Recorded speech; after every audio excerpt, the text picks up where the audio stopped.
Okay, next we're welcoming Sarah Koenigsberg. She is a filmmaker, photographer, and educator whose work centers on stories of art, environment, and community in the American West.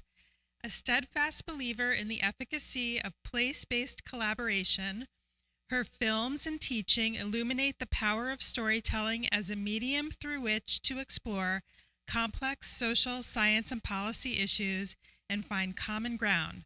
Her award-winning documentary, The Beaver Believers, has screened worldwide, inspiring audiences to think differently about climate change, engage with their watersheds, and partner with their most humble buck-toothed neighbor. Please welcome Sarah.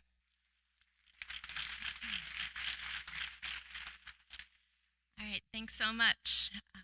Jacob and I were stoked to be able to get our presentations back to back because he told you all about what we kind of call the ecological carrying capacity, but I'll now take it into the next step of what we like to call the social carrying capacity. If you take care of the human element, you're going to have a lot more space to have a lot more beaver, a lot more restoration, and just a lot more production all around. I wanted to call my talk Beyond Believing in the Beaving because we're all here because we're Beaver Believers. We're here because we love them. But if climate adaptation is our goal, who cares if we love beaver? That doesn't matter. It's about how much do we get other people on board with the adaptation actions themselves. And if we're jamming facts down people's throats or slamming people over the head or overwhelming them with fear and guilt, we're not going to get so far. I really love this quote by Maya Angelou. And it's true. Even think back to last BeaverCon. How many inspiring talks do you remember every single thing they said or every single fact they told you? You probably remember who inspired you, who made you have hope, who made you feel like you could come along, or who was really boring. So I want to tell you a little story about my own journey to get to this place. Go back to the year 2000. I was a plucky environmental studies major undergrad, thinking maybe about environmental law. I was just like rip-roaring and ready to go. I knew all the answers, of course, at 19, 20 years old. And where I happen to be in Walla Walla, Washington, we are very near the Snake River dams. And it was the first time the question came up, ought the 4 lower Snake River dams be breached? So I had the opportunity to go to a public hearing in Tri-Cities nearby. And I thought it was just going to be incredible. We were all going to get up there and the dams were going to come out and we were going to save the fish and, very optimistic. And what I saw that day just ripped me open. There were scientists, fact. There were farmers freaked out about their livelihoods and so just lashing out in anger and vitriol. There were tribal members just pleading that we save the salmon and protect their cultural heritage. And no one was listening to each other. And I realized as long as we're caught just in arguing and litigation, you're always going to have a loser, even if you win one time. And that loser is always going to come back. So you're not really getting to stability. 1 year later, Klamath Basin, run out of water. Klamath Bucket Brigade was when some farmers, not to get enough water that they could actually water their crops, but just as an act of civil disobedience to make their point, they ripped open the head gates and filled up a bucket of water to show that they were still going to try to water their crops. There wasn't enough water left in the system for both fish and irrigation. And again, it was really easy to get angry and point fingers and say, oh, those terrible farmers, they're wasting so much water. How dare they irrigate in the desert? But you know what? You go back to 1900, 1910. Why were they there? The federal government asked them to be there. They built reclamation projects. A lot of those folks were veterans. And then now we're still again caught in pointing fingers and arguing. You're evil. Oh, screw the fish. It's it's the sucker-faced fish. Oh my God.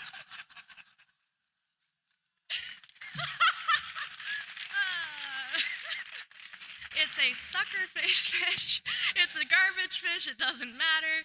And again, we still are in a drought in the Klamath Basin, and it's just heartbreaking. So somehow my world revolves around fish.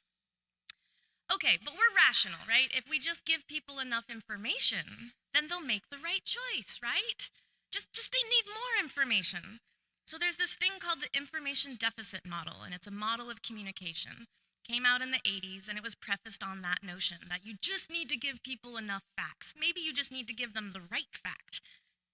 You know what? It is dead wrong, and it has been disproven. Yet for some reason, us here in this room who claim to love science and listen to science, and we love trying to find the best available science, we are idiots when it comes to social science. And we have to put those two together. There's a fellow named Randy Olson, who is a scientist, who then turned to be a communication educator. And he has a book called Stop Being Such a Scientist. And he calls it the and model. And it just doesn't work. People make decisions because of their ethical, political, or religious beliefs, or because of their culture, history, or personal experiences. These things always supersede facts. And don't argue, it's just the way it is. That's what all the science shows. So when we say, don't argue, beaver, they are the bio-hydro-fluvial geomorphologic heroes, don't tell me a backhoe can do a better job. Beavers are. It's the same thing. We have been hardwired from 6,000 years of oral culture, of storytelling. That's how we convey information.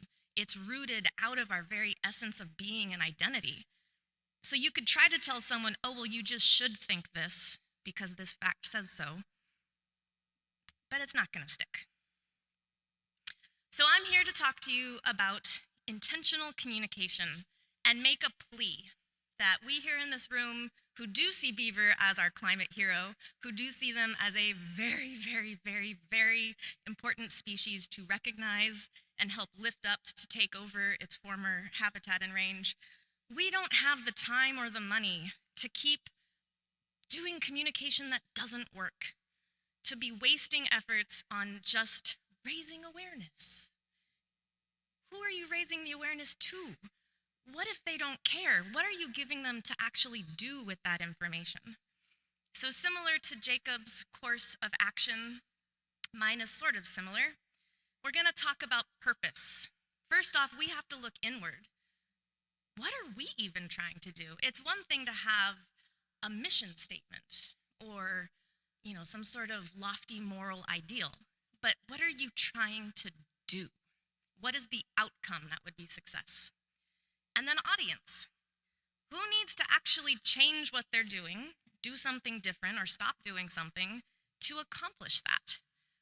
Maybe you don't need to worry communicating to a whole other group if they're not even the group that needs to make the action change. And then your message. You can frame it in so many different ways. That doesn't mean you're lying. It doesn't mean that you're creating some sort of a fib, like the difference between true narrative story and a marketing campaign or something like that. But you can look at motivating factors, at what words you're going to use, what's going to appeal to that person to come on board because they want to, because it makes them feel good, rather than because you're twisting their arm, beating them up, or making them feel guilty. And then lastly, we'll look at some climate adaptation actions. You could say that most restoration is climate adaptation, but if you're actually making choices from the lens of climate adaptation, that's going to influence and shift how you pick and choose your time and resources on those various restoration actions to be maximizing your climate adaptation impact. All right, so purpose.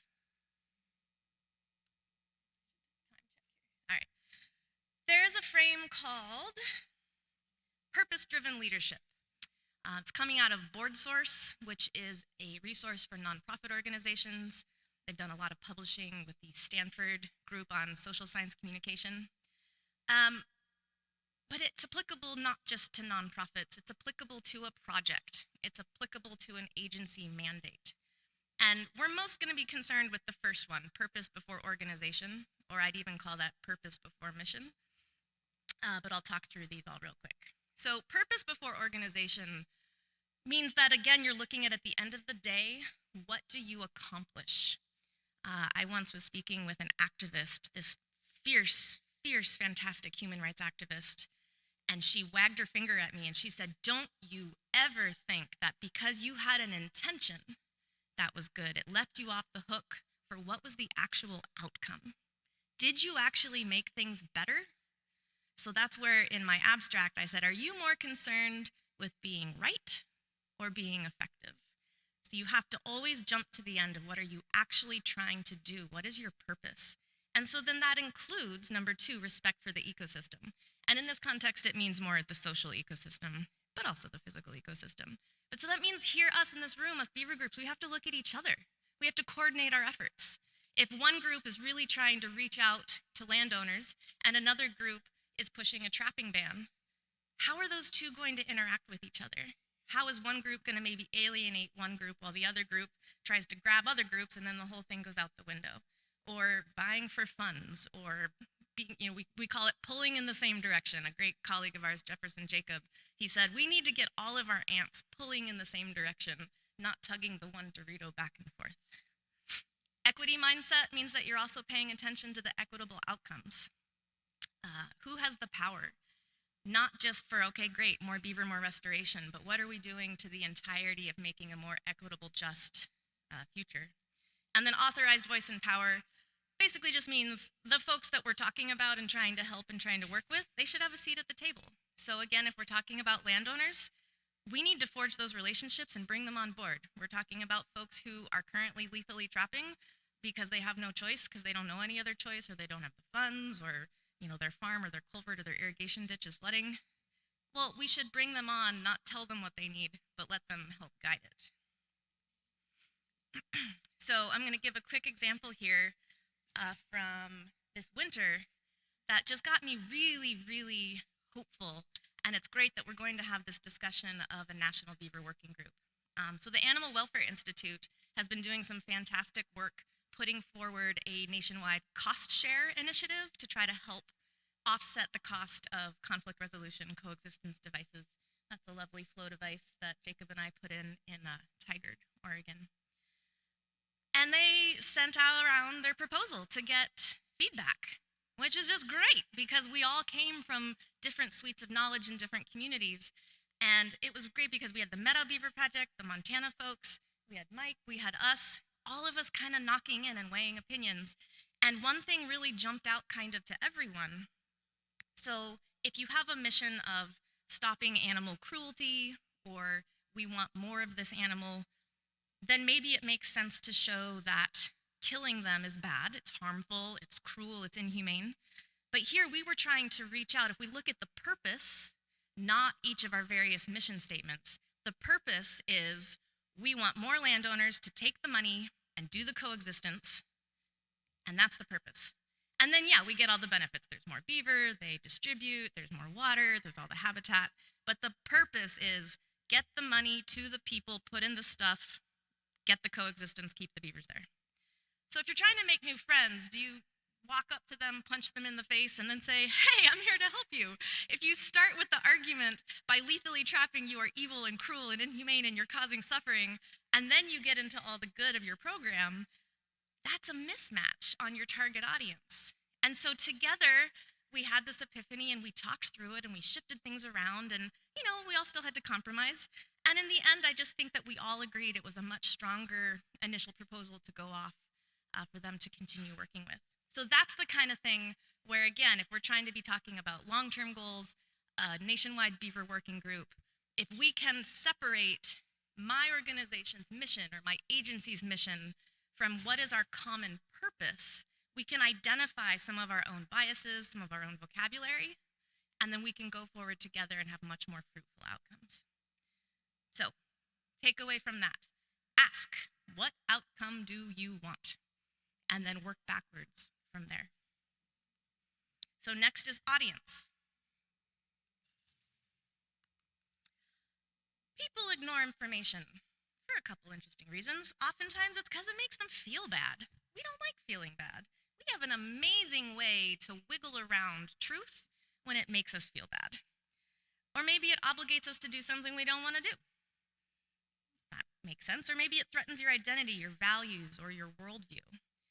We don't like that cognitive dissonance. So again, if the messaging is saying that the very core of your identity is destroying the planet, hey farmer, don't do that irrigating, you're evil. Or hey rancher, quit killing the beaver in your creek, even though they're going to collapse the culvert, people automatically shy away.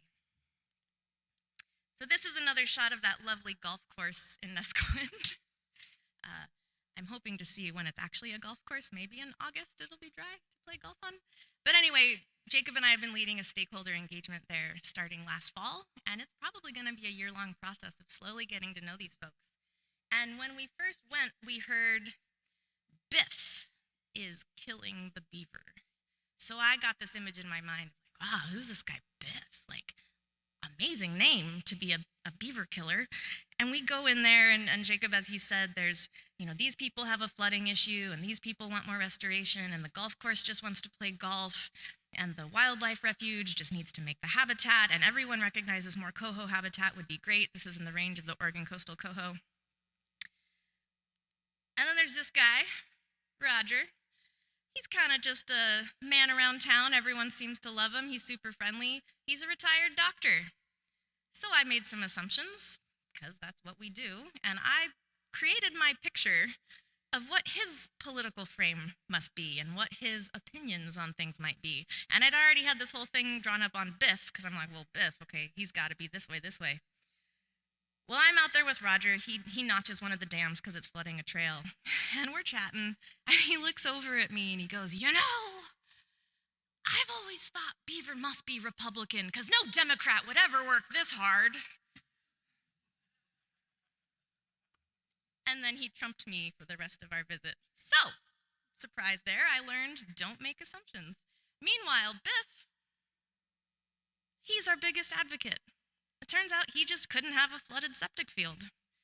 He's read eager, he's watched the film, now when he's on road trips, he makes specific bypasses way out of his way to go see beaver dams. And there was another dam that had been causing some flooding, the one that was flooding his septic field. A big storm blew it out. And so for a while, the conflict was resolved. And then he came back, that's Biff and Jacob. He came back to our next meeting and he said, oh, those beavers, they're building back better. So just a reminder to really get to know your audience. Get in there and listen, get to know people, understand their worldview, understand what makes them feel like a good human in the world, what motivates them. Most people want to feel like a good person. They want to feel successful. So when your messages are framed in a way that connects with those beliefs, people are more open to changing their stance or their action. Another great example of that is it's a very subtle shift. Say you do have a very religious or very conservative person on the rural landscape. It's a very easy shift to bring in the notion of stewarding God's creatures rather than dominating them. But it's still totally true. You can still not even believe in God. It doesn't matter. You want the nature to be cared for. If you appeal to their sense of being the shepherd, they're automatically going to join you, and you've just found common ground and overlap. You're both telling the truth. You both have a different moral compass that got you there, but it turns out you have a lot in common. All right, so next is the message. Craft your message with intention. We have so many tools that we can employ to make a really powerful message. The commercial industry has been using this for years. It's time that we in the environmental and private and the nonprofit and government management sector get a little more crafty with that. So when you're communicating, especially if you have abstract concepts, like what's carbon? How can I connect to carbon? It's very abstract. You can use images and you can use language that evokes senses. So an example is bitter instead of mean, or sweet instead of kind. Anytime you're employing more senses or giving people more of a picture, something tangible, when we have so many intangible concepts, it grounds it. It starts lighting off more parts of the brain, and it just catches us and draws us in. This one, invoke emotion cautiously. If there's one takeaway, I want it to be this. We are in anxiety overload, climate overload, despair, doom and gloom, fatigue. We are so tapped out, especially when so often it's just like, climate change. Everything you do is bad. Driving your car is bad. Heating your home is bad. It's all bad. You're bad. It doesn't give you anything to do. And so we just wall it off. again, it's just that is psychology. That's what our brains do. So if you can instead evoke an emotion of hope or goodwill or a sense that there's possibility, or again, that notion of what makes someone feel really good about themselves, what makes them feel like the best version of themselves, a really good human, that might be a much more powerful emotion that's going to get you a lot more longevity. It's going to pique people's curiosity.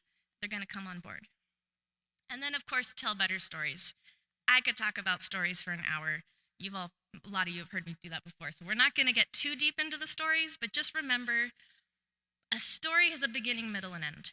And if we are here trying to talk about ecological solutions, climate adaptation, restoration, that's very easy to frame as a beginning, middle, and end. And every story has a character who has an action, a conflict or a challenge, and then a resolution. So when we're trying to promote climate adaptation actions or working with Beaver, you can so easily turn that into a story where, again, we're not having to lecture, but we're actually offering people a gift. Frame it in a way, find a story where, again, what you're giving them is just the most beautiful solution to their problems. And then again, they get to be the hero. They'll come along on their own. You're both still upholding your purpose. So this was an aerial shot of the bootleg fire. Emily talked about this a little bit yesterday outside of Klamath Falls. And even with images of fire, think of the difference between black toothpicks, which is very jarring, versus then resprouting, health, regeneration, survival, water amidst the destruction. Subtle changes in words and images have massive different tracks of emotion, and we can utilize that. So ask, how do I assemble these communication tools so that I'm solving their problem, I'm offering this beautiful present to them, I'm fulfilling my purpose. Maybe I'm not fulfilling my personal ideology about whatever I am most excited about, but we can both find that purpose, and then how do you appeal to their greatest self? And people like to be engaged. Let them solve that problem. Don't give them everything and beat them over the head with it. Let them put some of those dots together. And then lastly, our action. What are we gonna now do that we have this different way to think about how we frame climate adaptation? We need to get better at making meaningful calls to action, things people can actually do. The difference of saying, you need to reduce your carbon footprint, to saying, let's all ride our bikes to work every Friday. Or, hey, let's all try to dry our clothes on the line once a week. It's tangible, it's doable. Engage their curiosity. Let's get out of the partisan bickering. Look for side doors, other things, common grounds, other interests. Just squeak around the side and find a different way to get in there. And again, that notion of helping people be the best version of themselves, but then let them find their own way in. If we can do that, we can be addressing climate adaptation. We may not even ever need to use the word climate change, because we're getting specific about, I want this creek to have more cold water, or we're going to make as much resilience with the biggest bang for our buck in this area that we can, or we're going to protect the most vulnerable species over there, or we're going to have more water security and better water quality, or hey, our town might not burn to the ground next summer. Those are just looking at things that are happening. And there are ways that we can join together around those. And it gets us at what we call collective efficacy. We have to think that what we're doing has a purpose. We have to think it's gonna matter. When everything seems so big and so hopeless, we don't even bother to try the tiny action because it seems like it just doesn't even matter. So with collective efficacy around, let's make a better life for our kids. Let's have a really healthy environment that we all are proud to live in. We can make a better life and world together, crossing huge ideological bridges and barriers. Let's bridge gaps rather than dig trenches. The biggest challenge we face is not lack of information or science denial. It's a combination of tribalism, complacency, and fear. Katherine Hayhoe is a climate scientist. She's the head scientist for Nature Conservancy. She is a devout conservative Christian. And she has done amazing work bringing people together from different camps, different walks of life, by finding that common ground. We don't have to look at things that we think are differences and get hung up on them. So, thank you so much. I want to offer one last resource if anyone's more interested in climate adaptation itself. There's a fantastic book called Climate Savvy.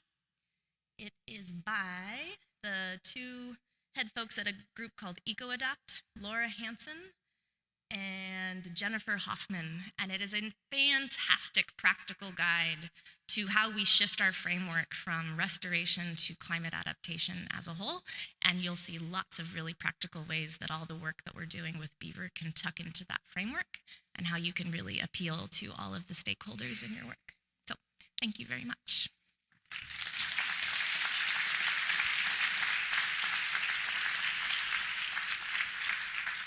Thank you so much, Sarah. My mental to-do list just grew, but we have time for just a couple of questions. I saw this hand up first. Okay, thank you. Wow, that was really good.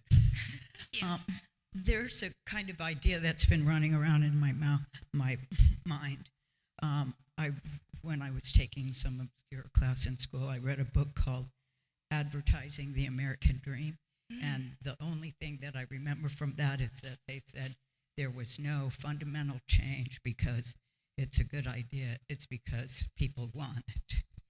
And then another thing that happened recently that kind of did the same thing was I was helping some Boy Scouts get their rowing merit badges, and I was helping them learn to tie knots. And I was using one of the ropes that we use to tie up our boats. And one of the kids said, "There's no plastic in nature." And it just, anyway, so I'm kind of new to the technical parts of this, not new to beavers. I've always loved them. But when I saw those flow devices, my reaction, and please don't be insulted, was they are butt ugly. And, they just... everyone loves those beautiful landscapes and the gorgeous beaver dance. And then you see one of those and it's like, what? Anyway, so is anyone working on that? Yes, actually, we talk about that all the time. We are sort of putting tetanus death traps into the creeks every time we put in all that caging and wire and mesh. There's talks of possibly getting to a 3D fabrication, a printed design, or... I'm not the one who does that work, but definitely a lot of folks agree that the current flow device is maybe not the most pretty thing in the world. But as Alexa said in her presentation yesterday, maybe it's a stopgap. Maybe it's what we have for now, and we can all try to improve on it. Yeah. Oh, I'm sorry. I'm back here. Oh, and Jacob and I have a table. So if anyone has further questions, feel free to come up. We've got the button maker to make pins and magnets, and we've got stickers, and I've got Beaver Believer tank tops and t-shirts if anyone needs some swag. Great talk, Sarah. That was amazing. I'm just interested in this idea of duality and good and bad, and it's sort of so ingrained in our culture. How do you get beyond that? Beavers are either good or bad, and when you talk to people, they already have the answer. But nothing is ever 100% good or 100% bad. There was good that came out of a pandemic, for example, but we think of, when we say pandemic, it's got to be 100% bad, right? So just maybe if you could, color that up a little bit. Yeah, I think a couple things on that. I would say that's where that notion of the side door is really helpful, because good and bad are human constructions. It's human judgment. The same human can think one thing's good and another human can think it's bad. So that's not really fruitful and productive. Quick example, there's a fantastic situation in Gresham, Oregon, where there is a stormwater runoff retention treatment facility where they built a human-made wetland to clean all the water running off the roads. And, it was like, it was working, kind of. They had all the data that was like, well, not as good as we thought, but it's better than nothing. And then beaver moved in. And everybody freaked out. It was like, oh, the beaver are great. Oh, the beaver are terrible. And they, just got all hooped up. And the watershed scientist there, Katie Holzer, she brought them right back to purpose. What's the purpose of this facility? To clean the water. Let's find out. And there's our answer. And who cares if you think the beaver are good, bad, you like them or hate them? Is the purpose that the facility is working better, or is it not? She did all the water quality testing, and of course, as we all know, it's working so much better. And that poor engineer who designed it is like, the rodent's smarter than me. So I think it's really just, stepping back from that. And that's actually one thing, I skipped over it. I want to make a plea that we don't let beaver get swung up into being another environmental movement, because those are automatically so triggering in so many ways. This is about water. This is about a future, life on Earth. Everybody should want water. Like, if we can't come together around water, then I don't even know what to say to this, But actually, my thesis was a 75-page deep dive into how the environmental movement in some ways subverted its own ability to succeed by always demanding someone who's wrong or an enemy or an other. And so you're ending up in this constant back and forth. So how could we ever all have unity if the very nature of your cause and your framework depends on someone being bad? So I want us to try to, let's not make beaver the next spotted owl. Let's not trigger people into killing them and holding them up for fun. Let's think about how can we be smarter and make this a movement of unity rather than finger pointing and division. Thank you so much.